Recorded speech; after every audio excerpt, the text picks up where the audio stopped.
الحمد لله والصلاة والسلام على رسول الله وعلى آله وصحبه ومن والاه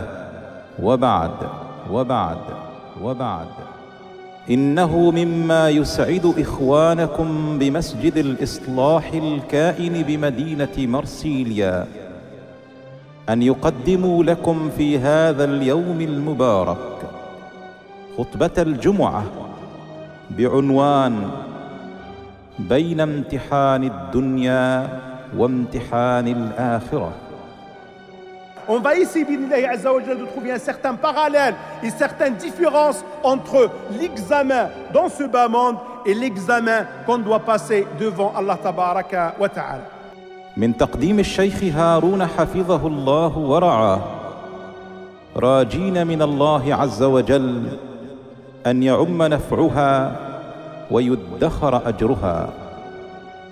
والآن نترك إخواننا مع مفاجأة اليوم، وهي شهادة أحد أبطال قافلة الحرية التي تعرضت للقتل والإرهاب والقرصنة على يد الصهاينة المعتدين. وهذا البطل هو الذي يمثل اللجنة الخيرية لمناصرة فلسطين بمدينة مرسيليا، السيد زناسني مولود. السلام عليكم ورحمة الله. أعوذ بالله السميع العليم من الشيطان الرجيم. بسم الله الرحمن الرحيم. الحمد لله رب العالمين والصلاة والسلام على رسول الله الكريم. على الله نتوكل به نستعين ولا حول ولا قوة إلا بالله العلي العظيم.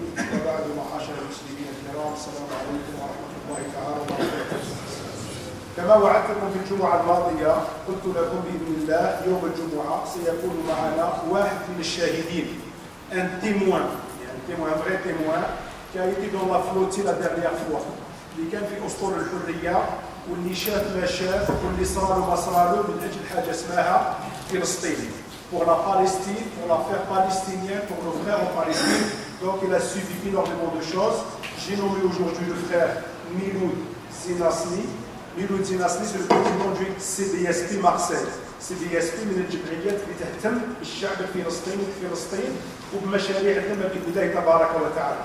Je vais إن شاء الله نلبس لا بارول باش نحكي لكم أولا على CBSP، الجمعية اللي رأسها والمشاريع نتاعها والأعمال نتاعها، ثم بعد ذلك إن شاء الله يتكلم لكم على واش قاعدة دير، ثم إن شاء الله il va nous en parler de ce qu'il a vécu pendant une semaine, que ce soit sur le bateau, que ce soit dans les interrogatoires, que ce soit même في الحبس في السجن dans les prisons. Il va nous raconter tout cela. Et bien sûr tout cela n'est pas fini, il va nous en parler Inch'Allah de ce qui se passe aujourd'hui, qu'est-ce qu'il compte faire, et même des projets بإذن الله تبارك وتعالى. S'il y a quelque chose qui revient عند الناس اللي مشاو يا جماعة، c'est la volonté de casser ce blocus-là, de revenir بإذن الله عز وجل. كاين ناس يجرب تحرض النار يحبس ويولي يخلي في ولاده ويخمم في زوجته ويخمم في المصالح نتاعو في الخدمه نتاعو، وكاين ناس لا يزيدهم ذلك الا عزما واصرارا. Et le plus beau de cela, il va vous le dire بإذن الله عز وجل, qu'il n'y avait pas que des musulmans. C'est pas uniquement des gens qui pensent à Rabb al-Alamin, qui pensent à l'akhira, qui pensent à l'shahada, qui pensent à l'jannah, mais il y a d'autres gens aussi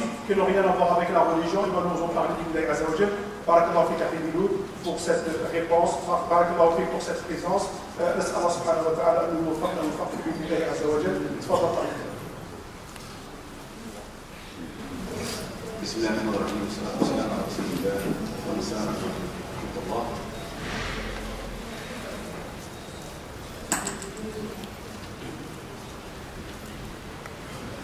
Avant toute chose, est-ce que tout le monde m'entend? Si tout le monde m'entend, je vais commencer, Inch'Allah. D'accord. Donc moi, d'abord, je remercie le Cheikh Haroun pour m'avoir invité et témoigner auprès de vous de l'aventure que j'ai vécue, moi et un certain nombre de personnes, musulmans et non musulmans, dans la flottille de la liberté. Donc avant toute chose, bien sûr, je remercie les frères responsables et puis l'ensemble, comment dirais-je, des fidèles qui nous écoutent. Donc, barakallahu fikoum pour votre écoute. Donc je vais commencer par me présenter. Donc Miloud Zinasni, je suis le représentant du comité de bienfaisance et de secours aux Palestiniens. Donc Lajna al-Khayriyya li Munasarat Palestine Faqat. Donc c'est une ONG qui existe depuis 1990 et qui a pour vocation développement durable. Ça va mieux comme ça? Taïb. Développement durable. Donc, développement durable, si on peut parler en termes comment dirais-je, en termes spirituels, sadaqa jariya. Donc, c'est vraiment du développement durable, c'est de permettre à la population palestinienne de pouvoir s'auto-gérer. Donc, on s'inscrit dans le sens d'une autonomie du peuple palestinien. Donc, voilà les projets du CBSP. Il faut savoir que le CBSP aussi, c'est une ONG qui est la première en Europe. Pourquoi? Parce que l'exclusivité du CBSP, c'est de travailler uniquement pour le peuple palestinien. C'est une association pour le peuple palestinien uniquement. Donc, en Cisjordanie, dans les camps de réfugiés Liban et Jordanie, parce qu'il ne faut pas oublier les Palestiniens réfugiés qui vivent dans des conditions catastrophiques, dans les camps de réfugiés au Liban et en Jordanie, et bien sûr, Gaza, donc l'urgence à Gaza, qui vit dans un blocus depuis 2007, Gaza qui vit sous perfusion. Donc voilà la mission du CBSP, bien sûr à travers des projets de parrainage, kafalat al-aytam, kafalat al-usra, kafalat al-muawwaq ou kafalat al-atfal, yani parrainage d'orphelins, d'handicapés, de familles nécessiteuses et d'enfants issus de familles pauvres. D'accord? Donc si je dois parler aussi d'autres projets, c'est en matière de santé. Donc le CBSP aussi se préoccupe au niveau de la santé. Quand on parle de santé, c'est réhabilitation des hôpitaux, c'est matériels médicaux, donc tout ce qui concerne les dialyses, tout ce qui concerne... Vous savez que là-bas, à Gaza, par exemple, il y a énormément de gens qui meurent parce qu'ils n'ont pas de quoi s'occuper par rapport à leurs reins. Donc c'est pour ça que le CBSP a lancé l'opération de santé par rapport à des machines pour dialyser les malades. Donc ça va aussi de tout ce qui concerne le booster électrique, comment dirais-je, pour les handicapés, comment dirais-je, des logiciels, des ordinateurs logiciels pour les malvoyants. Donc voilà, la santé. Et puis le projet important, c'est, comment dirais-je, l'éducation. Donc l'éducation, ça va de la mise en place d'un lieu pour accueillir des enfants, pour leur scolarité. C'est le cartable scolaire, c'est du matériel scolaire, c'est aussi l'aide, comment dirais-je, des étudiants pauvres, c'est aussi réhabilitation des universités à Gaza et dans la Palestine. Voilà les projets de fonds du CBSP. Je vais vous donner 2 chiffres pour terminer la présentation du CBSP, mais deux chiffres très importants. Le premier chiffre, c'est le bilan 2009 qui est de 13,5 millions d'euros, subhanallah, bifadlillah, masha'Allah. Et ça, c'est uniquement des donateurs de France. 13,5 millions d'euros, masha'Allah. Et puis le deuxième chiffre, c'est quand même 10 000 parrainages. 10 000 parrainages d'orphelins, d'handicapés, de familles nécessiteuses, bien sûr essentiellement d'orphelins et d'orphelines. Donc voilà pour la présentation du CBSP. Pour terminer, 2 priorités du CBSP. La première de priorité, bien sûr, elle est à l'endroit du peuple palestinien, plus que jamais. Et la deuxième priorité, elle est à l'endroit de toutes les personnes qui ont manifesté leur solidarité envers le peuple palestinien à travers un don, à travers du bénévolat et à travers, bien sûr, c'est-à-dire le sacrifice en matière de disponibilité, etc. Donc, voilà les 2 priorités du CBSP, le peuple palestinien et les donateurs de France. Donc là, je vais terminer avec la présentation du CBSP. Je vais vous présenter un petit peu mon expérience par rapport à la flottille. Donc il faut savoir que le CBSP s'est engagé en partenariat avec un ensemble, en tout cas 4 grosses associations humanitaires, dont une qui est connue, celle de Turquie, avec un ensemble de personnes qui militent pour la cause palestinienne. Donc on était à peu près dans cette flottille, donc 6 bateaux, 3 bateaux cargo chargés de, comment dirais-je, d'aide humanitaire, et puis 3 bateaux de plaisance, donc le plus gros et le plus grand, qui comportait quand même plus de 500 personnes, dont des femmes et des enfants, que le bateau turc, le Marmara. Il y avait un bateau de plaisance qui est moyen, donc qui comportait 50 personnes. Et puis il y avait un petit bateau de 6 personnes à peu près, un petit bateau américain avec un éminent écrivain et un diplomate. Donc voilà à peu près. Donc l'objectif de cette mission, c'est l'humanitaire. Donc 2 objectifs. Le premier objectif, c'est bien sûr d'acheminer de l'aide. Vous savez que dans les cargos, il y avait à peu près 10 000 tonnes d'aide humanitaire. 10 000 tonnes. Donc le CBSP, à lui seul, donc il s'est engagé à fournir 100 maisons préfabriquées, toutes équipées, parce que c'est un projet que le CBS a lancé depuis un certain nombre de temps. Le CBSP s'est dit, donc, l'aide alimentaire, etc., c'est bien, mais il y a énormément de familles par rapport déjà à ce qui s'est passé en 2008-2009, l'agression de l'armée israélienne qui a fait un carnage. Donc le CBSP a décidé de s'engager à fournir des maisons préfabriquées pour les nécessiteux, pour les familles qui vivent tout le long de l'année, donc dans la pluie, dans le froid, dans la chaleur, dehors, dans les rues. Donc le CBSP s'est engagé à mettre en place un projet de fonds qui est des maisons préfabriquées, toutes équipées pour des familles. Donc il y avait aussi du ciment, du matériel de bâtiment, il y avait de l'aide alimentaire, il y avait de la santé, donc énormément de véhicules à moteur pour les handicapés, il y avait des logiciels, vraiment énormément de produits uniquement humanitaires. Donc voilà en gros ce qu'il y avait. Donc l'objectif c'est de l'aide humanitaire, et le deuxième objectif très important, c'est de casser ce blocus. Même en prenant des risques, subhanallah. Donc le deuxième objectif, c'est de casser le blocus depuis 2007. Donc, mission humanitaire qui s'est transformée en carnage. Donc, moi, Milou Zinasni, je faisais partie du bateau Svendoni. C'est un petit bateau avec 50 personnes, donc il y avait à peu près 15 femmes et le reste c'était des hommes. Donc il y avait le CBSP, donc 6 personnes du CBSP. Et dans ce bateau, donc il y avait aussi une dizaine de nationalités. Il y avait des médias italiens, anglais, grecs, tchèques, et puis, comment dirais-je, américains. Tous équipés avec des caméras, bien sûr, avec leur staff. Donc quand on parle de staff, donc c'est le caméraman, le présentateur, etc. Donc la vie dans le bateau, c'était formidable. Donc il y avait une solidarité exceptionnelle, tous d'une même voie, Cap Gaza. Donc il faut savoir que ça a été difficile quand même dans le bateau, parce que donc 7 jours en bateau, c'est pas évident. Moi qui n'ai jamais fait de voyage en bateau, donc c'était un peu difficile. Donc on était très très fatigués à la base déjà. Donc Cap sur Gaza, on s'est quand même préparé, on nous a quand même briefé, on a eu une petite journée de formation pour des éventuels scénarios. Et on a essayé de réfléchir à d'éventuels scénarios, comment l'armée israélienne, maritime, comment aller nous aborder en cas de confrontation avec l'armée israélienne. Donc nous, on s'est imaginé le pire. Donc le pire, c'est que des bateaux nous arrêtent, on négocie, on a un dialogue, on négocie, etc. Et on essaie de trouver une solution. Mais le problème, c'est que quand le pire dépasse notre imagination, à ce moment-là, on ne comprend pas.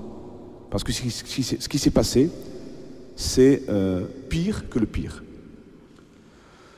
À ce moment-là, il était à peu près 4h30 du matin.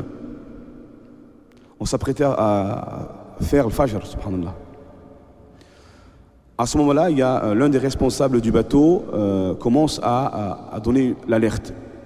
Donc on est tous réveillés et il nous dit il faut être très très prudent, parce qu'apparemment on a appris qu'ils allaient attaquer carrément cette nuit. Et on était quand même dans les eaux internationales. On parle des eaux territoriales, c'est 12 000 nautiques. Nous, on était à 78 000 nautiques dans les eaux internationales. On était très très très loin des eaux territoriales. Donc, ils sont carrément venus nous chercher dans les eaux internationales. Et ça, c'est très grave. Non seulement nous chercher, et puis bien sûr, nous attaquer. Donc, mon expérience que j'ai vécue, moi, ce que j'ai vu, donc moi j'étais censé, bien sûr on s'était organisé, donc il y avait 2 points stratégiques à, comment dirais-je, 2 points stratégiques à protéger. Le moteur, la salle des machines et la cabine du capitaine. Donc moi, j'étais censé protéger la cabine du capitaine, donc protéger de manière pacifique, avec nos corps, donc juste un maillon de chaîne, donc une chaîne, donc voilà comment on s'est organisé. Donc il était 4h30 du matin à peu près, donc moi je suis dans le premier étage, donc aux abords du bateau, et je vois que les gens commencent à paniquer, et j'aperçois 2 hélicoptères de l'armée qui vont en direction du Marmara. Marmara, c'est le plus gros bateau, hein, donc 500 personnes, dont les femmes et les enfants. Donc à ce moment-là, on entend des bombes, des explosions, des grenades assourdissantes, etc., avec du fumigène, etc. On entend des tirs, subhanallah. Mais ça s'est très vite passé. Donc j'ai pas eu le temps, le temps de me retourner, et je vois des Zodiacs, 3 Zodiacs, pour nous attaquer à nous. Donc ça a été une attaque simultanée. Il faut savoir que dans le Marmara, on a eu des images. Pourquoi? Parce qu'ils étaient équipés de caméras pour diffuser des images en direct. C'est pour ça qu'il y avait des images. Mais nous, on avait des journalistes, mais ce n'était pas en direct. Donc c'est pour ça qu'il n'y avait pas d'images dans notre bateau. Ensuite, finalement, toutes les caméras ont été volées. Donc c'est pour ça qu'on n'a pas eu d'image. Donc j'ai juste eu le temps de me retourner, donc je me vois arriver des Zodiacs bourrés de commandos spéciaux de la marine, armés jusqu'aux dents. Donc moi je suis en phase 2 et on me met en joue, et on commence à crier avec le fameux projecteur. À ce moment-là je comprends pas parce qu'on entend des tirs, etc. Donc moi-même j'entends des tirs de mon côté. Donc sur le choc, j'ai pas réagi, mais il y a quelque chose qui fait en nous que, allez Miloud, va à ton poste, et ton poste c'est de protéger la cabine du capitaine. Donc j'ai réagi, alhamdoulilah, donc je suis monté au deuxième étage pour aller protéger la cabine du capitaine, et là on entend des tirs, on entend des explosions, etc. On se dit, subhanallah, qu'est-ce qui se passe? Et psychologiquement c'est très difficile parce que dans notre esprit, on se dit c'est bon, on va quitter ce monde. Wallah, je vous assure, dans mon esprit, je me suis dit, mon sort est entre les mains d'Allah subhanahu wa ta'ala. Si je dois mourir aujourd'hui, je mourrai aujourd'hui. Voilà ce que je me suis dit. La première dans mon esprit, c'est la présence d'Allah subhanahu wa ta'ala. La deuxième des choses, c'est mes enfants. Je ne vais plus voir mes enfants, subhanallah. Et je vais mourir en mer. Et je vous assure, il n'y a pas que moi qui a eu ce sentiment, c'est tout le monde. Hein. Vu la violence qu'il y a eu. Donc ensuite je suis monté au deuxième étage on a commencé à se mettre en chaîne pour protéger la cabine du capitaine. À ce moment-là, il y avait déjà des commandos spéciaux de la marine. On a commencé à nous frapper, à tirer dessus avec des trucs. Il y avait le taser, il y avait des flashballs, il y avait... Donc sur le choc, on ne sent pas trop les coups. On se dit il faut résister, Donc l'idée c'est de résister au maximum. Mais qu'est-ce que vous voulez faire? On entend crier des femmes, qu'est-ce que vous voulez qu'elles fassent les femmes? Elles ne peuvent rien faire. On n'était pas armés, on était juste nos corps et nos mains. On était vraiment des pacifiques. Qu'est-ce que vous voulez faire avec une trentaine de commandos spéciaux armés jusqu'aux dents? Finalement on a résisté jusqu'à à peu près de 20 à 30 minutes, mais ça a été très violent, très très violent. Et au bout du compte, le bateau a été maîtrisé. On a dénombré 7 blessés graves. Mais sur le coup, on ne savait pas qu'il y avait des morts. Hein. On ne savait pas qu'il y avait des morts. On savait qu'il y avait des tirs, on savait qu'il se passait des choses, mais on ne savait pas qu'il y avait des morts. Ce qui est sûr, c'est qu'on avait 7 blessés graves quand même. Donc ensuite, les choses se sont calmées et ils ont fait le nécessaire pour,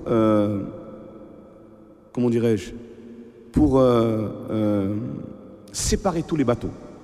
Et encore une fois, l'attaque a été sur tous les bateaux. Hein. Une attaque, un assaut vraiment très très violent et brutal. Donc sur tous les bateaux, à ce moment-là, on nous amène à Ashdod. Alors là, Ashdod, c'est le deuxième moment le plus difficile, très difficile. Donc à Ashdod, il y a le comité d'accueil. Et le comité d'accueil, comment dirais-je, une centaine de policiers, de soldats, du Mossad. Donc, à un moment donné, il y a un couloir de militaires, et au bout du couloir, il y a un espace qui a été mis en place pour tout ce qui concerne l'interrogatoire. L'interrogatoire, les fouilles, la pression, l'humiliation, etc. Donc on nous a pris par deux gaillards, et on nous mène vers ce fameux... Il y avait aussi des civils avec le drapeau israélien, applaudissant justement les héros. Vraiment, quand on sait que plus de 60% des Israéliens ont approuvé ce qu'ils ont fait, comme dirais-je, leur armée, c'est difficile à comprendre. Donc une fois arrivé à Ashdod, on est mené vers cet espace pour l'interrogatoire, et pendant 2 heures,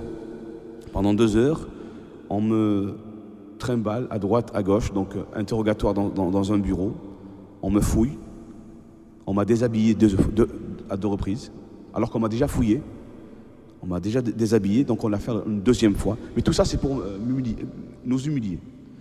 Donc on a commencé aussi à tourner dans tous les postes, donc l'interrogatoire, etc. Et on m'a demandé de signer un document. Donc, alhamdoulilah, moi j'ai gardé une ligne de conduite très claire. Je ne signerai rien sans la présence d'un avocat ou d'un représentant diplomatique qui est mon pays, la France. Et je ne dirai rien du tout. Donc on m'a fait la pression, etc. Donc ça a duré pendant 2 heures. Et à la fin, je tombe sur qui? Sur les pires des pires, qui est le Mossad. Alors là, le Mossad, j'avais un souci, j'étais un cas assez particulier parce que je suis l'un des rares personnes en 2009 à rentrer à Gaza. Vous savez que le CBSP, à 3 reprises, a cassé le blocus à travers le convoi humanitaire à Gaza par l'Égypte, par Rafah. Donc je suis rentré en 2009, il y a 5 mois de ça, ou 6 mois de ça, par Rafah. Donc on a, comment dirais-je, fait le nécessaire. Donc c'était 103 véhicules médicalisés chargés de matériel médical. Donc en ce moment-là, on a regardé mon passeport et à chaque fois on me dit « mais toi tu es rentré à Gaza, donc forcément tu as été mis en contact avec le Hamas ». Donc moi je leur ai dit « écoutez, je suis rentré à Gaza juste par rapport à mon travail. Mon travail c'est de l'humanitaire. » Donc je leur ai dit « écoutez, on travaille en Cisjordanie, comment dirais-je, à Gaza et dans les camps de réfugiés. Pour nous c'est uniquement l'humanitaire. » On me dit non, forcément, tu as dû rencontrer les gens du Hamas, donne-nous des noms, etc. Qu'est-ce que tu as fait? Comment? Je dis écoutez, moi je connais ni les gens du Hamas, je connais personne. Moi je connais uniquement les associations qui travaillent, qui sont les partenaires du CBSP sur place à Gaza et qui font que de l'humanitaire. À ce moment-là, donc je suis resté dans ma position, je ne dirai rien sans la présence d'un avocat et je ne signerai rien. Finalement, au bout de 2 heures, on m'a fouillé une 2e fois, encore une fois, donc on m'a dévêtu. Et à la fin, on m'a mis dans un camion de prisonniers. Et là, j'ai rencontré mes camarades du bateau. C'est le premier soulagement, alhamdoulilah. Donc ça m'a fait plaisir de les rencontrer. Donc on s'est salué, on était contents, etc., de se revoir. Direction Beersheva, la prison de Beersheva qui est dans le désert. Alors là, dans la prison, ça a été le 3e moment très difficile. Donc la première nuit en prison, dans la cellule, le lendemain matin, là, on nous informe qu'il y avait des morts. Alors là, on ne savait pas qu'il y avait des morts. On nous informe qu'il y avait des morts. À ce moment-là, ça a été très difficile. Parce qu'on s'est dit, en tout cas, moi je me suis dit, subhanallah, on vit dans l'incertitude totale. S'il y a des morts, donc ils vont faire de nous ce qu'ils veulent. Pour revenir au niveau de l'interrogation, moi on m'a dit Miloud, si tu signes pas, tu as 3 mois de prison ferme. Je leur ai dit écoutez, je ne signerai rien du tout et je ne dirai rien encore une fois Donc on a voulu faire la pression, je ne dirai rien, je ne signerai rien. Écoute, tu auras 3 mois de prison pour le moment et on va faire ton affaire. Taïb. Ensuite, donc j'ai encore le temps. Ensuite, donc en prison, la première nuit, on apprend qu'il y avait des morts. Ça nous a choqués. Et dans la prison, on était à peu près 50 personnes, plus les Turcs. On était à peu près 100 personnes dans la prison, dans le réfectoire. Chacun avait sa cellule, bien sûr. Et là, on apprend la nouvelle. À ce moment-là, on commence à réagir. Parce que notre cap, c'est toujours Gaza. On commence à réagir, on commence à manifester, à revendiquer nos droits. Le problème, c'est que les gardiens n'ont pas voulu nous entendre. À ce moment-là, on a commencé à réagir de manière violente, au niveau de la parole. On s'est tous levés, on a commencé à crier, etc. À ce moment-là, ils ont commencé à appeler les renforts. Donc l'armée est venue, la police, etc. Et on s'est dit, ça a été difficile parce que à 3 reprises, ça a failli dégénérer. 3 reprises, ça a failli dégénérer. Jusqu'à que l'un des gradés, il est venu, il a calmé les choses. Il a dit, écoutez, je vous écoute, c'est quoi votre demande? On a fait une liste commune. On dit, il y a 4 choses qu'on demande. La première des choses, c'est de téléphoner à nos familles. Parce qu'on était coupés du monde, on n'avait aucune information, on ne savait rien du tout. Donc on n'a même pas eu le droit de téléphoner à nos familles. Donc pour les rassurer, subhanallah. Voilà, donc téléphoner à nos familles. La deuxième des choses, c'est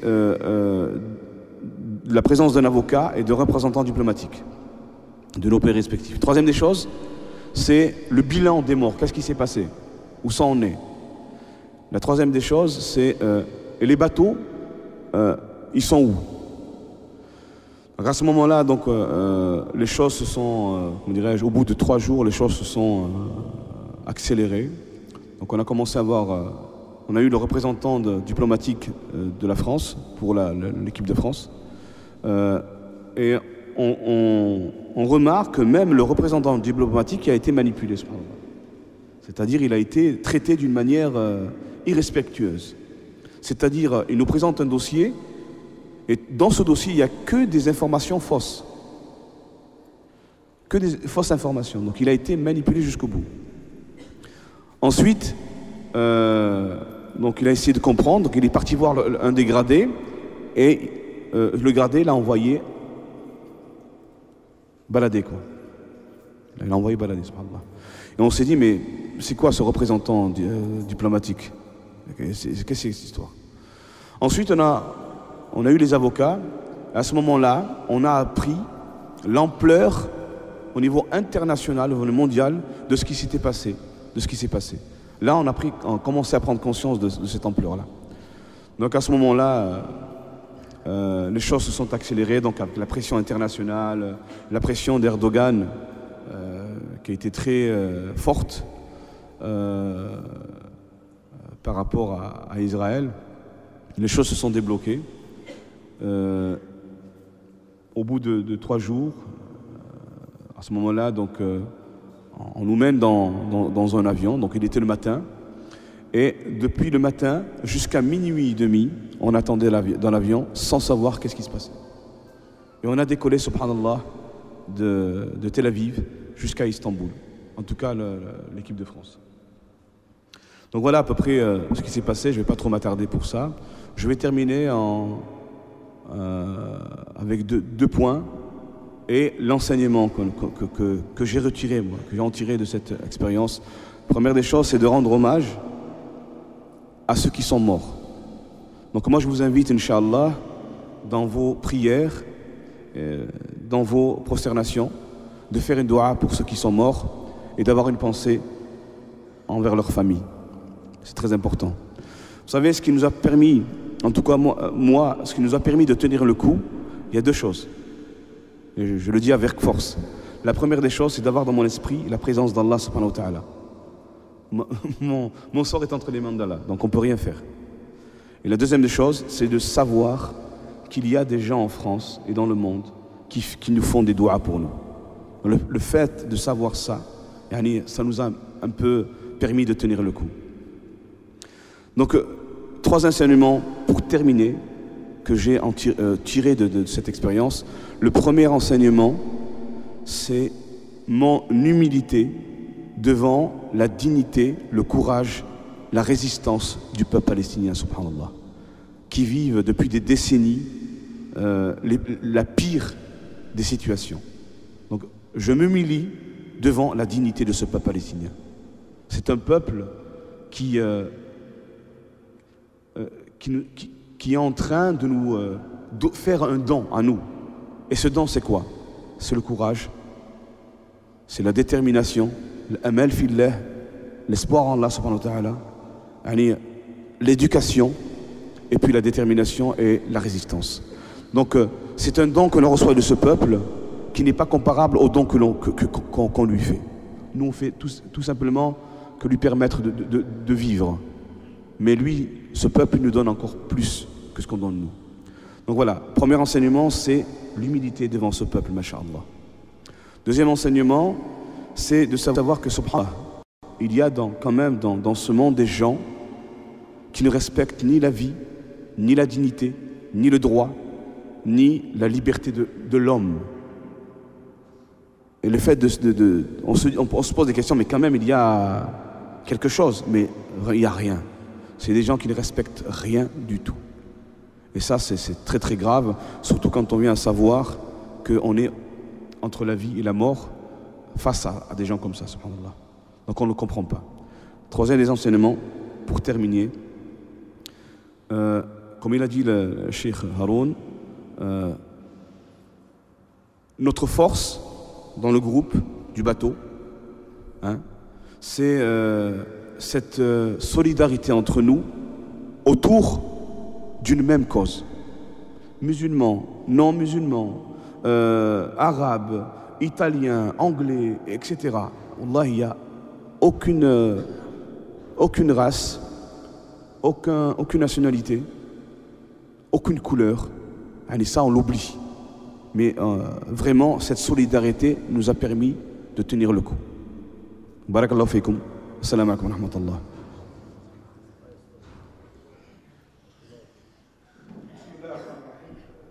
Tout d'abord, je tiens à remercier l'Akh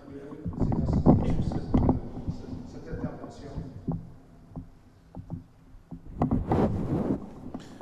مشكور بارك الله فيه. نسأل الله سبحانه وتعالى أن يجعل هذا في ميزان حسناته. نشكره هو bien sûr et on doit rendre hommage كما قال هو à tous ceux et celles qui ont participé.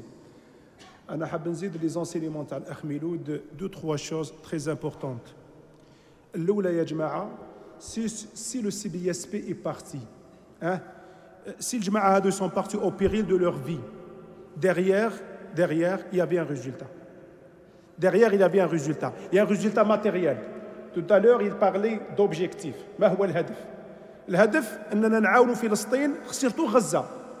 غزة, on dit toujours, c'est une prison à ciel ouvert. حبس غزة. 1.5 مليون ولا 3.5 ملايين عايشين في حبس وما يقدروش يخرجوا، عندهم غير السماء يقدروا يشوفوا فيه. قال لك رحنا باش نعاونوهم. إن شاء الله توصل هذه المعاونات. ثانياً, ce qui est très très important, c'est enlever le blocus. Il n'est pas enlevé à 100%, mais il est allégé. Non seulement من جهة المصريين حتى من جهة إسرائيل. 500 عبد يا جماعة قاعد نقول لكم encore une fois عباد بشر نورمال، لهم وزارة، لهم دول، لهم كذا لهم كذا، شوفوا واش داروا. هم كسروا هذا الحصار، مصاروا فتحوا، وإسرائيل دركا كونساي دي مينيستر يقولوا بلي ما كان حتى مشكل، راح نخليهم يروحوا ويديروا كذا كذا بعد. حتى ولو الجماعة هذو ما وصلوش للشيء هذا يا جماعة، حتى ولو البلوكيس ما تنحاش وكذا كذا بعد. Il faut le tenter, il faut la tenter هذه l'expérience. Il faut le faire parce que علاش؟ مسؤولية. حنا رانا مسؤولين أمام الله سبحانه وتعالى على الظلم هذا. الإنسان اللي ما يتحركش راهو مسؤول عند الله عز وجل. الرسول صلى الله عليه وسلم قال من رأى منكم منكر ليش بسيط لابد هذا ماهوش منكر يا جماعة. أخ راهو قاعد يقول لكم ناس ما عندهم aucun scrupule. ناس مستعدين باش ما يحترموا لا بشر، لا يحترموا لا جنيتي، لا يحترموا والو. ناس مستعدين باش يكسروا الدنيا بكل كونتر تو اي كونتر تو. يعني العالم بكل قاعد يشوف وحنا نقولوا العالم بكل اون سون فو دو فو، اون سون فو دو موند اونتي، وهذا والله غيرهم وكذا. كون ماشي الاعلام وكون ماشي كذا بعد بالك شكون كان كما كان يقول الاخ ميلود كان واحد ما يقعد منهم مش 3 شهور في الحبس خلاص ما تسمعوش بواحد يقول له ميلود زيناسني والله واحد يقول له بن دربان والله واحد يقول له كذا وكذا. انا الناس هذو بكل ما كان حتى واحد بقى يتكلم عليهم. هذه قضيه مهمه جدا يا جماعه. واحده زوج سي لو سي بي اس بي سي الناس هذو راحوا سي باسكو ديغيير كاينين الناس اللي مدوا اي دونك ان شاء الله حتى واحد منكم اللي مد ان نورو باش سي بي اس بي يدير لي بري لي ميزون بري فابريكي ولا لي زوتر او ان جي يبارتيسيبيو سا فو دير كو فوز افي بارتيسيبي نتوما كذلك لهذا العمل. اي سي بور سولا كنقول لكم يا جماعه دائما الانسان ما يحقرش الشيء اللي يدير فيه. فو جامي سوزيستيمي لي زاكت كون فا فير. مديت ان نورو لفلسطين مديت كذا بعد هذه راهي تتحسب لك وراهم كاينين ناس منكم يا جماعه وكاين ناس راهم معاكم دايرين دي بريلاف مول سي بي اس بي ويعاونوا في كذا بعد هذو راهم هما كيف شاركوا مع ميلود وشاركوا في هذا العمل وعندهم الاجر باذن الله تبارك وتعالى. الحاجه الثالثه ميلود بدا بها وانا نختم بها ان شاء الله يا جماعه. كان ميلود قبيله يتكلم على السي بي اس بي وعلى المشاريع نتاعو لما كان يتكلم على لو باغيناج على الكفاله كفاله اليتيم كفاله الاسره كفالة المعوق l'handicapé وكذا. Et ça, je vais encore demander à Milo, ça ne demande pas beaucoup de choses. Combien il faut donner كفالة عائلة.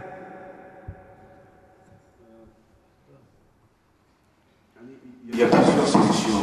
Le parrainage d'orphelin complet, c'est 50 € par mois. Après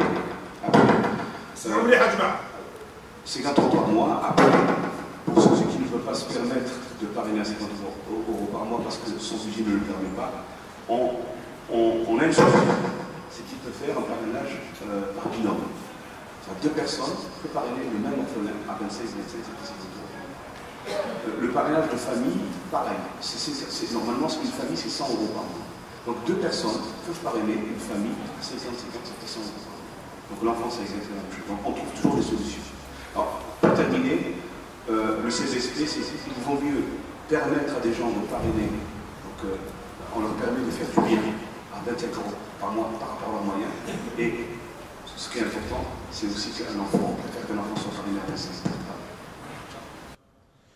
Autant dire, ça ne coûte rien du tout. C'est quoi 25 € par mois ou 50 € par mois العائلة في فلسطين يا جماعة والله المسكين في فلسطين ولا اليتيم في فلسطين. C'est pour cela que moi je vous invite tous يا جماعة surtout ceux qui ont les moyens de Inch'Allah prendre contact avec le CBSP et avec Miloud Inch'Allah. Le CBSP c'est aux 3 rues du Rifi. C'est aux 3 bis rue Désiré Claré, ouais. Rifi et Désiré Claré. Là où il y a le métro, en sortant juste du métro Désiré Claré, la rue qui est en face à nous, voilà, c'est à droite comme كاين اللي travaux كذا بعد, c'est là le CBSP. الناس اللي يحبوا يروحوا يشوفوا ميلود ان شاء الله ولا يحبوا يروحوا يزوروا CBSP ويعاونوا باذن الله تبارك وتعالى. Moi j'insiste surtout sur ça باذن الله تبارك وتعالى, c'est de faire des gestes et des gestes forts الفلسطين والفلسطينيين ان شاء الله تبارك وتعالى. Si tu veux rajouter par rapport à dimanche. خلاص الله يكرمك سي بون خلاص une information mais c'est ان شاء الله بارك الله فيك. دونك يا جماعه الله يكرمكم الله يجازيكم. اخ ميلود مازال قاعد هنايا يسكن في مارسيل, il est de Marseille, c'est pas un problème. Le CBSP c'est à Marseille inchallah. Soit vous prenez contact avec lui tout à l'heure بعد الجمعه inchallah, soit ni قلت لكم à la rue Désiré Claré vous avez un local تاع le CBSP, vous pouvez le visiter inchallah, il y a pas de problème. اسال الله سبحانه وتعالى ان يتقبل منا ومنكم.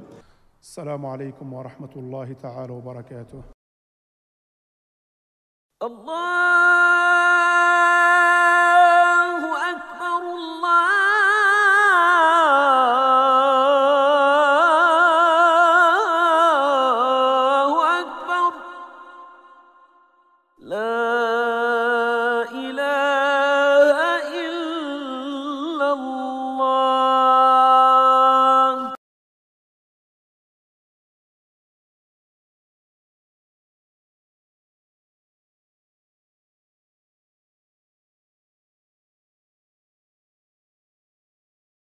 الحمد لله رب العالمين. إن الحمد لله نحمده ونستعينه ونستغفره ونستهديه ونسترشده ونعوذ بالله من شرور أنفسنا ومن سيئات أفعالنا وأعمالنا وأقوالنا. من يهده الله فلا مضل له ومن يضلل الله فلن تجد له وليا مرشدا. ونشهد أن لا إله إلا الله الواحد الأحد الفرد الصمد الذي لا ند له، يحيي ويميت وهو على كل شيء قدير، يعلم ما كان ويعلم ما سيكون ويعلم ما لم يكن إذا كان كيف يكون. نشهد ذلك شهادة نطق باللسان وإقرار بالجنان وعمل بالأركان. ونشهد أن سيدنا وحبيبنا وعظيمنا وقائدنا وقدوتنا ورائدنا وزعيمنا وأستاذنا ومعلمنا محمدا صلى الله عليه وسلم نبي الله ورسوله، أدى الأمانة وبلغ الرسالة ونصح الأمة وكشف الغمة، وجاهد في الله حق جهاده حتى أتاه اليقين من الله، فتركنا على المحجة البيضاء على الطريقة الواضحة الغراء، ليلها كنهارها لا يزيغ عنها إلا هالك. صل اللهم عليه وعلى آله وصحبه وعلى من اقتفى أثره ودعا بدعوته وسلك سبيله إلى يوم الدين. اللهم آت نفوسنا تقواها، زكها أنت خير من زكاها، أنت وليها ومولاها. وبعد، معاشر المؤمنين الكرام، تعيش كثير من عائلاتنا هذه الأيام على وقع الامتحانات. البارح كاين بعض من ولادنا بداو الباك، بداو لي زيكزامان، وكاين حتى الناس اللي عايشين هنايا بدون أهل، لكن عندهم الأهل من الجهة الأخرى للبحر الأبيض المتوسط، وهما كيف في امتحانات، وهما كيف ينتظروا في نتائج الامتحانات، فعايشين ومنشغلين بهذه القضية وبهذه المسألة. وحنايا عايشين هذه الأوضاع يا إخوان تاع الامتحانات. أنا حبيت بإذن الله عز وجل أن أتكلم عن هذا الموضوع، لكن قبل ما نتكلم عن هذا الموضوع أرجو من الله عز وجل وأسأل الله تبارك وتعالى أن تكون الامتحانات هذه بردا وسلاما على أبنائنا. أسأل الله عز وجل أن ييسر الامتحانات لأبنائنا ولبناتنا. أسأل الله عز وجل أن يوفق بناتنا وأبناءنا في هذه الامتحانات. أسأل الله عز وجل أن يجعل أولادنا من الناجحين في هذه الامتحانات.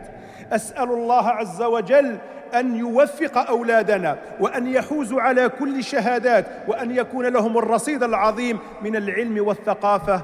اللهم آمين، اللهم آمين، اللهم آمين. إذن قلت لما نتكلم على هذه الامتحانات لازم نتذكروا يا جماعة امتحان.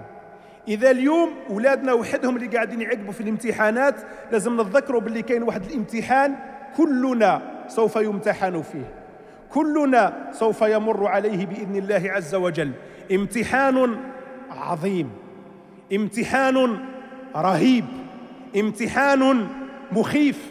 هذا الامتحان هو امتحان غدا يوم القيامة، عندما يقف الواحد منا أمام المولى تبارك وتعالى.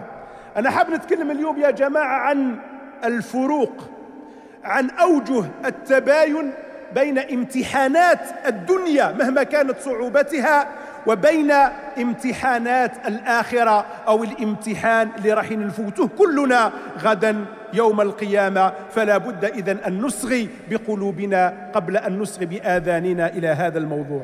Donc ce jour-ci, ce sont les jours des examens. Nombreux sont nos enfants qui passent surtout leur bac et qui s'apprêtent à passer un certain nombre d'autres examens. Et quand on parle d'examen, bien sûr, ça doit nous interpeller sur un examen que chacun d'entre nous va passer et doit passer, Inch'Allah tabaraka wa ta'ala. Si on parle d'examen de ce bas monde, ça concerne une partie de la population des gens. Mais il y a un examen que chacun d'entre nous passera, Inch'Allah tabaraka wa ta'ala, et ce n'est pas un examen mineur. C'est le plus important des examens. C'est l'examen de tous les dangers, parce que derrière, il n'y a rien du tout. Il n'y a aucune chance de se racheter, de se rattraper. Cet examen-là, c'est l'examen devant Dieu, l'examen du jour du jugement. Donc on va essayer, Inch'Allah subhanahu wa ta'ala, de faire un petit parallèle entre l'examen du bas monde et l'examen d'Allah tabaraka wa ta'ala. On va essayer, bi'idhnillahi azza wa jalla, de trouver un certain parallèle et certaines différences entre l'examen dans ce bas monde et l'examen qu'on doit passer devant Allah tabaraka wa ta'ala. قلت إذن هناك فرق شاسع، هناك هوة سحيقة، هناك بن واسع بين امتحان الدنيا وبين امتحان الآخرة. ومن بين هذه الفروق يا جماعة الفرق اللي كاين من حيث الموضوع أو من حيث الموضوعات ومن حيث الأسئلة. Le premier parallèle, le premier grand différentiel qu'il y a entre l'examen de ce bas monde et l'examen du jour du jugement, c'est sur le contenu de l'examen, c'est sur les questions auxquelles on est appelé à répondre. امتحان الدنيا مهما كان يا جماعة ما يقدر يحكم المقرر كامل، البرنامج كامل. بديت نقرأ في سبتمبر حتى الجوان، الأستاذ، المعلم، الجهات الوصية، وزارة التربية والتعليم تسألني على البرنامج كامل من اللي قريت في سبتمبر حتى الجوان. نقدروا يا جماعة؟ لا، مستحيل. يهزوا لي كل المواضيع اللي درستها وامتحنوا في هذه المواضيع. لا، لو بيغ نهزوا ثلاثي، نهزوا سداسي، نهزوا محاور معينة. أنا ما يقدر الإنسان يمتحني ولا الأستاذ يمتحني في كل المواضيع نتاع الكيمياء وتاع الفيزياء وتاع الرياضيات وتاع العلوم الإنسانية وتاع لا، يهز لي موضوع، يهز زوج، يهز ثلاثة، يهز ربعة ويسألني في هذه الأمور. ما يقدر يسألني كل الأسئلة الدقيقة، لا، أسئلة عامة. حتى في بعض الأحيان في الامتحانات يقول لك هذه ما تراجعهاش، هذه راجعها شوية برك، وهذه ركز عليها لأنه الامتحان راح يكون في هذا الموضوع، لأنه الامتحان راح يكون في هذه الأمور، لأنه الامتحان راح يكون حول هذه الأسئلة إلى غير ذلك. هذا امتحان الدنيا. امتحان الآخرة يا إخوان، أسكو رب العالمين يهز مواضيع دون أخرى. أسكو رب العالمين يقول لك أنت نحاسبك على العبادات، حاسبك على صلاتك ونحاسبك على صيامك ونحاسبك على قرآنك ونحاسبك على كذا. أنا نحاسبك على معاملاتك، وهذا نحاسبه على أخلاقه، وهذا نحاسبه على المعاملات المالية نتاعه، وهذا نحاسبه على الجيران، وهذا لا يا جماعة، لا يا جماعة. الله عز وجل لا يحاسبك على موضوع دون آخر. الله عز وجل لا يسألك أسئلة دون أخرى. الله عز وجل يحاسبك على كل شيء. الله عز وجل يحاسبك على كل شيء. الله عز وجل يحاسبنا على كل شيء. دايوغ يوم القيامة الله عز وجل يخرج لنا كتابا نقرأه، يصف الله عز وجل هذا الكتاب بقوله ووضع الكتاب فترى المجرمين مشفقين مما فيه ويقولون يا ويلتنا ما لهذا الكتاب لا يغادر صغيرة ولا كبيرة إلا أحصاها ووجدوا ما عملوا حاضرا ولا يظلم ربك أحدا. لا يغادر صغيرة ولا كبيرة. أو مش الكتاب هذا جماعة لا يغادر صغيرة ولا كبيرة إلا أحصاها وكل صغير وكبير مستطر. كل صغيرة، كل كبيرة، كل عمل دقيق جليل عظيم حقير تافه مسطر مكتوب مسجل في هذا الكتاب. أو مش كل صغيرة وكبيرة مكتوبة فقط يا جماعة، لا، فمن يعمل مثقال ذرة خيرا يره ومن يعمل مثقال ذرة شرا يره. مثقال ذرة خير ما يفرط فيها رب العالمين، ومثقال ذرة شر ما يخليهاش الله سبحانه وتعالى، بل أكبر من ذلك.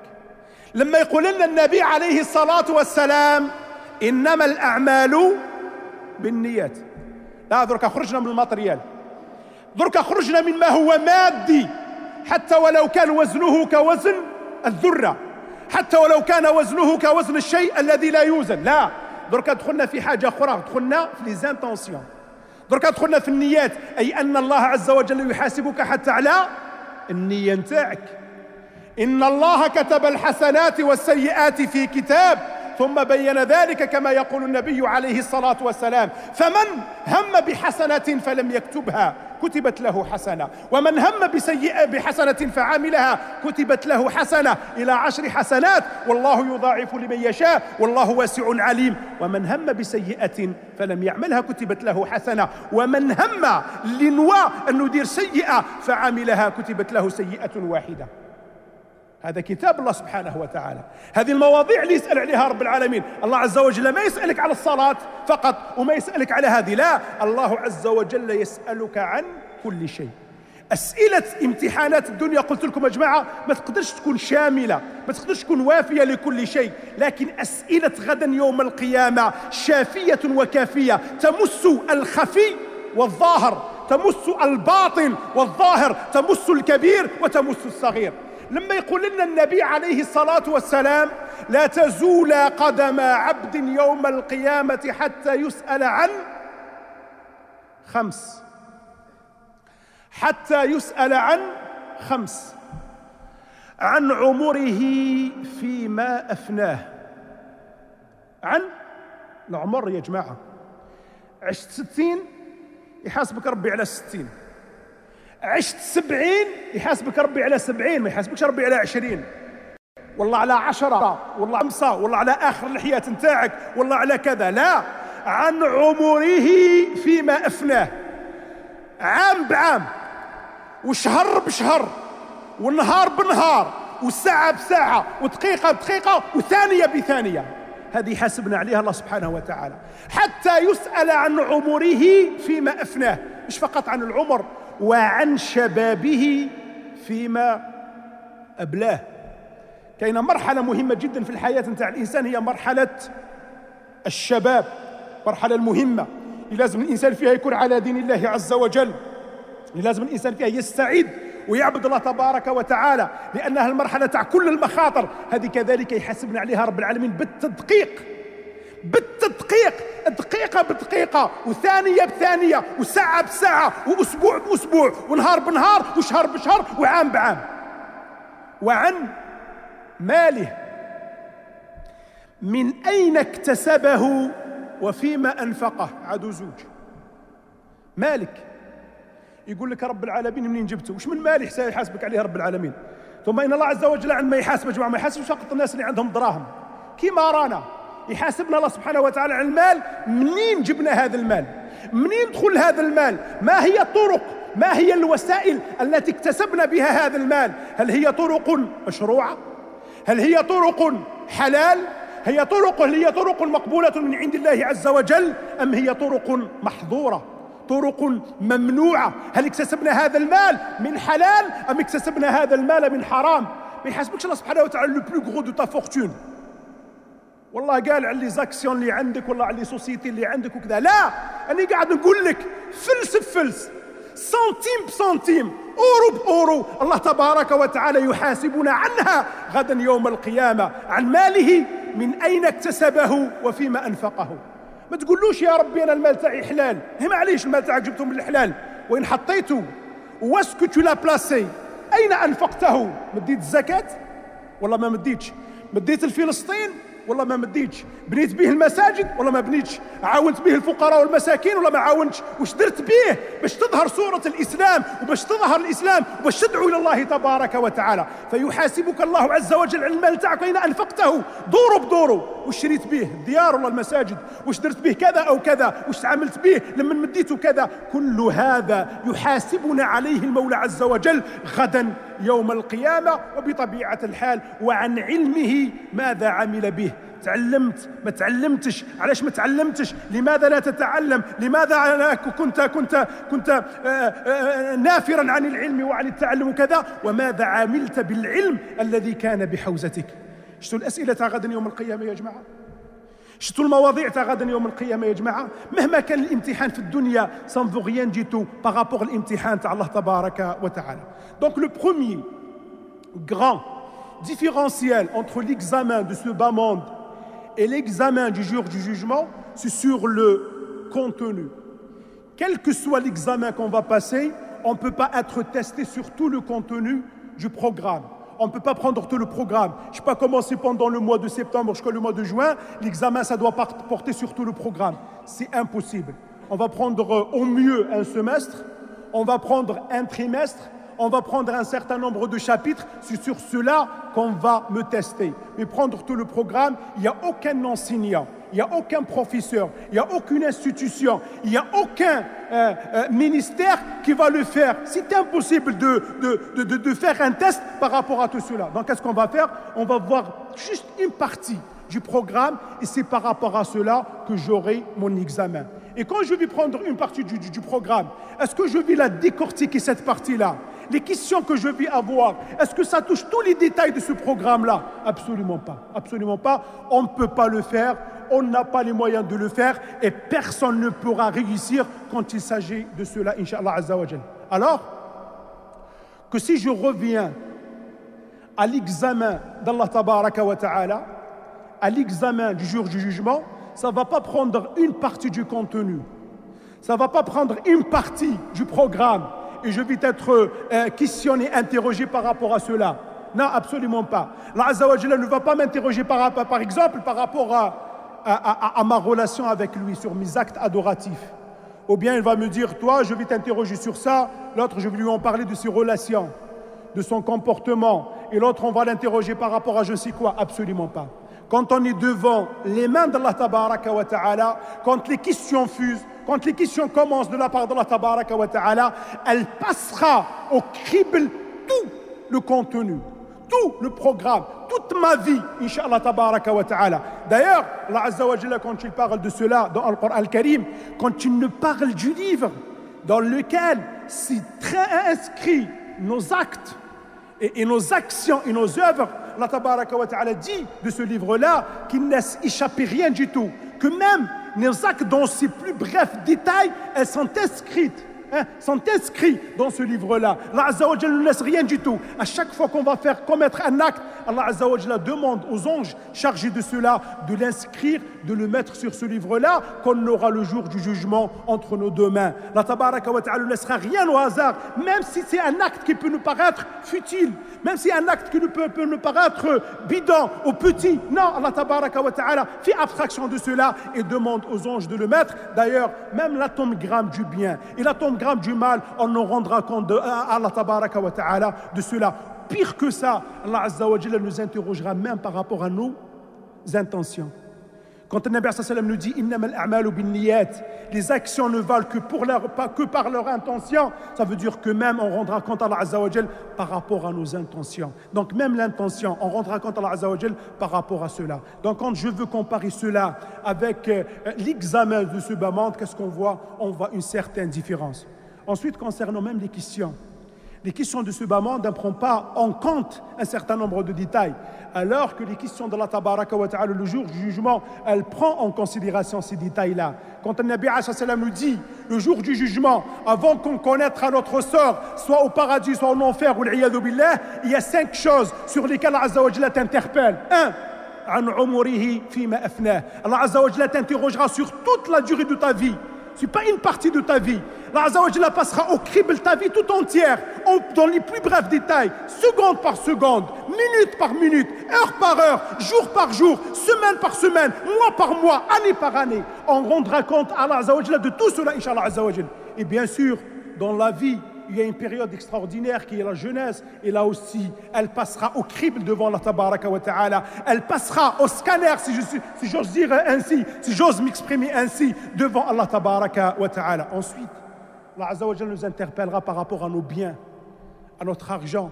Et quand je parle de biens et d'argent, on ne parle pas uniquement des chefs d'entreprise, des riches, des gens qui en ont. Non, tout le monde, binillahi azza wa jal, Allah tabaraka wa ta'ala te posera, Allah azza wa jal nous posera 2 questions. Cet argent, si bien que vous avez, comment vous les avez eus? Quels sont les moyens que vous avez explorés pour gagner cet argent-là? Qu'est-ce que vous avez fait? Dans quel chemin vous avez glané cet argent-là? Est-ce que vous avez suivi des moyens qui sont légaux? Est-ce que vous avez suivi des moyens qui sont légitimes? Est-ce que c'est de l'argent halal, licite, ou bien est-ce que c'est un argent qui n'est pas propre, qui n'est pas licite, qui est prohibé, qui est haram, qui est illicite? Et bien sûr, il ne parle pas, Allah Azza wa Jalla, de l'argent glané, mais aussi comment on a utilisé cet argent-là. Qu'est-ce qu'on a fait de cet argent-là? Est-ce qu'on l'a placé? Et dans quel domaine on l'a placé? Est-ce qu'on l'a placé pour Allah tabaraka wa ta'ala en prévision du jour du jugement? Ou bien on l'a placé pour dunya et tout ce qu'il y a dans cette dunya? Est-ce qu'on a utilisé à bon escient cet argent? Ou bien on l'a utilisé à mauvais escient? Tout cela, on rendra compte à Allah tabaraka wa ta'ala le jour du jugement, Inch'Allah Azza wa Jal. Et bien sûr, Allah tabaraka wa ta'ala nous interpellera par rapport à notre savoir. Est-ce qu'on a un savoir? Et si on a ce savoir-là, qu'est-ce qu'on a fait avec ce savoir-là? يا جماعة علاش في الدنيا ما نقدروش نمتحنوا على كل المواضيع وعلى كل الأسئلة، وفي الآخرة الله عز وجل يطرح لنا كل المواضيع ويطرح لنا كل الأسئلة. Pourquoi? Il y a une partie du programme qui va servir d'examen dans ce bas monde, alors que le jour du jugement, Allah Azza wa Jalla passera au crible toute notre vie. Tout simplement pour deux raisons. Un, المراقب المحاسب، الإنسان اللي قاعد يمتحن فيك يا أخي الكريم. هنايا بشر كيفي كيفه، ما يقدر يحاسبني على كل شيء. Mais le jour du jugement, c'est Allah tabaraka wa ta'ala. والله تبارك وتعالى لا تأخذه سنة ولا نوم. Et Allah tabaraka wa ta'ala لا ينام ولا ينبغي له أن ينام. Deux, la durée de l'examen. Aujourd'hui, quand on va faire un examen, c'est quoi? C'est 2 jours? C'est 3 jours? C'est une semaine? Et quand on va faire 2 jours, 3 jours, est-ce que c'est toute la journée? Non, c'est 3 jours le matin, 3 jours l'après-midi. 3 heures le matin, mais l'après-midi, non. L'élève, il sera un peu fatigué, psychologiquement, il n'est pas bien. Donc, on va lui donner une matière qui n'est pas trop difficile et il ne faut pas trop appuyer sur le champignon, ainsi de suite. C'est comme ça que ça se passe. Donc, qu'est-ce qu'on va faire? 2 jours, 3 jours, une semaine d'examen, quelques heures par jour. Mais le jour du jugement, pourquoi on va passer au crible toute la vie? C'est parce que le jour du jugement, Allah subhanahu wa ta'ala nous dit « Fi yawmin kana miqdaruhu 50,000 sana ». C'est un jour qui vaut 50 000 ans dans ce bas monde. Quand on prend en considération que le contrôleur, celui qui s'en occupe de cela, le juge, c'est Allah Azza wa Jal, 50 000 ans de ce bas monde, donc on comprend pourquoi le jour du jugement, tout passera au crible devant Allah Tabaraka wa Ta'ala, alors que dans ce bas monde, on n'aura qu'une infime partie du programme. أقول هذا الذي تسمعون وأستغفر الله لي ولكم فاستغفر تجدونه غفورا رحيما ولا حول ولا قوة إلا بالله العلي العظيم.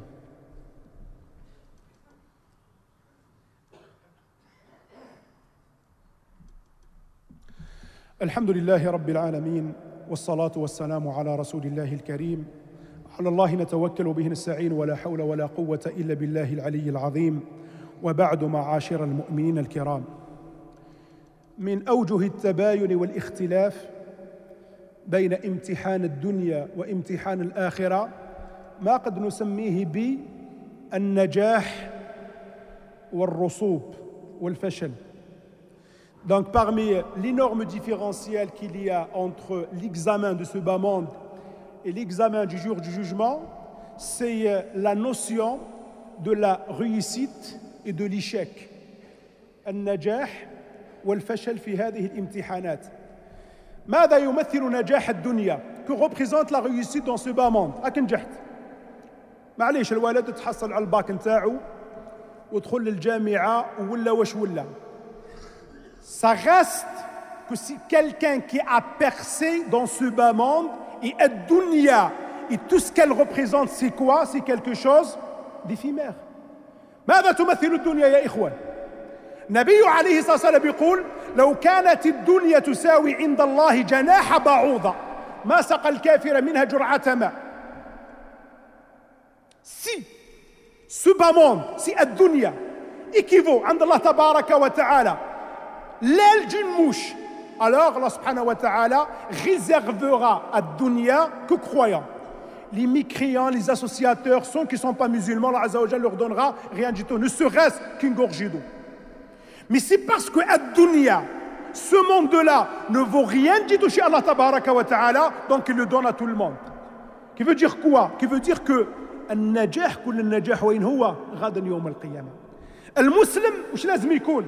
واحد من طلاب الدنيا ولا من طلاب الآخرة. Non, le musulman c'est celui qui aspire, qui espère la rencontre d'Allah tabaraka wa ta'ala et la réussite le jour du jugement. Donc قادر تنجح في الدنيا ما كان حتى إشكال. تنجح بصح ما عندك ما راح تدير من بعد. أما نجاح الآخرة ما هو نجاح الآخرة يا إخوان؟ C'est quoi la réussite le jour du jugement? Qu'est-ce que tu gagnes le jour du jugement? Tu gagnes tout simplement une éternité au paradis. الخلود في الجنة الجنة التي فيها ما لا عين رأت ولا أذن سمعت ولا خطر على قلب بشر. يقول النبي عليه الصلاة والسلام يؤتى بأشقى أهل الأرض فيغمس غمسة في الجنة ثم يخرج منها فيقال له هل ذقت نعيما قط شقاء قط؟ يقول ما ذقت شقاء قط. On ramène le jour du jugement le plus malheureux sur terre. On le fait passer par le paradis. On lui demande, est-ce que vraiment tu as été malheureux dans ta vie? Non, jamais je n'ai été malheureux.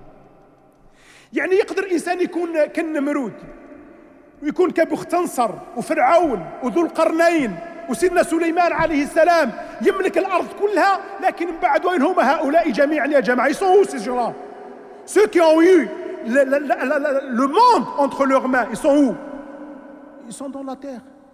Ils sont dans leur temple. Donc tu peux tout avoir, mais tu ne gagnes rien du tout. La vraie réussite, c'est quoi? C'est quand? C'est le jour du jugement. كما يؤتى بأنعم أهل الأرض. Ceux qui étaient les plus heureux sur terre, فيغمس غمسة في جهنم. On le fait passer par l'enfer et on le dira, est-ce que tu étais heureux sur terre? Jamais. ما ذقت نعيما قط. لأنه بين نعيم الدنيا ونعيم الآخرة فرق كبير معاشر المؤمنين الكرام. هذا في النجاح. الرسوب يا جماعة، الفشل يا جماعة. Quand tu es recalé, quand tu vas subir un échec, quand tu n'es pas en droit de passer un examen dans ce bas monde, qu'est-ce qu'on peut dire? Est-ce qu'on ne peut pas positiver tout cela? كاين ناس يا جماعة ما ينجحش، لكن ربما كي ما ينجحش عنده فايدة كبيرة عند الله سبحانه وتعالى. وعسى أن تحبوا شيئا وهو شر لكم وعسى أن تكرهوا شيئا وهو خير لكم والله يعلم وأنتم لا تعلمون. Il y a des situations d'échec qui ont été transformées en des situations de réussite. J'arrive pas à réussir dans ce domaine-là, ça m'a donné la pêche pour que je transcende cette situation-là et pour que je réussisse dans un autre domaine. هذا في الدنيا يا جماعة. لكن لما تفشل غدا يوم القيامة وش بقى لك؟ Est-ce que tu as une possibilité de te racheter?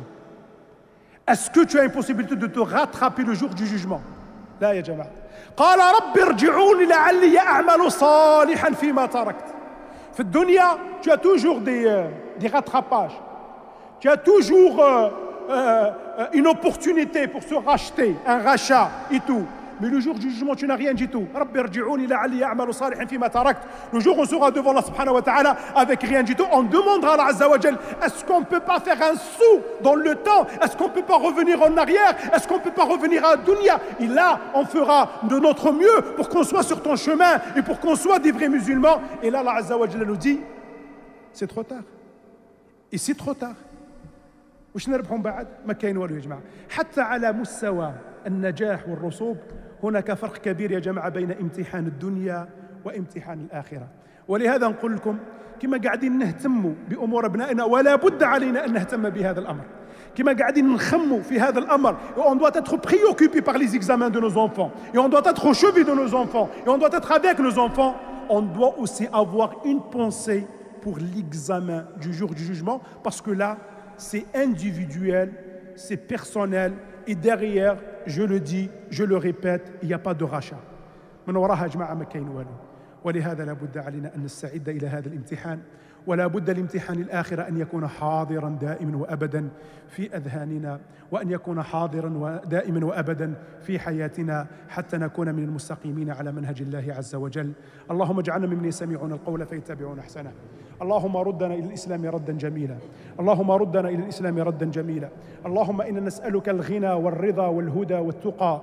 نسألك علما نافعا ورزقا طيبا وعملا متقبلا ولسانا ذاكرا وقلبا خاشعا وجسدا على البلاء صابرا، ونعوذ بك من علم لا ينفع، ومن قلب لا يخشع، ومن عين لا تدمع، ومن نفس لا تشبع، ومن دعاء لا يستجاب له.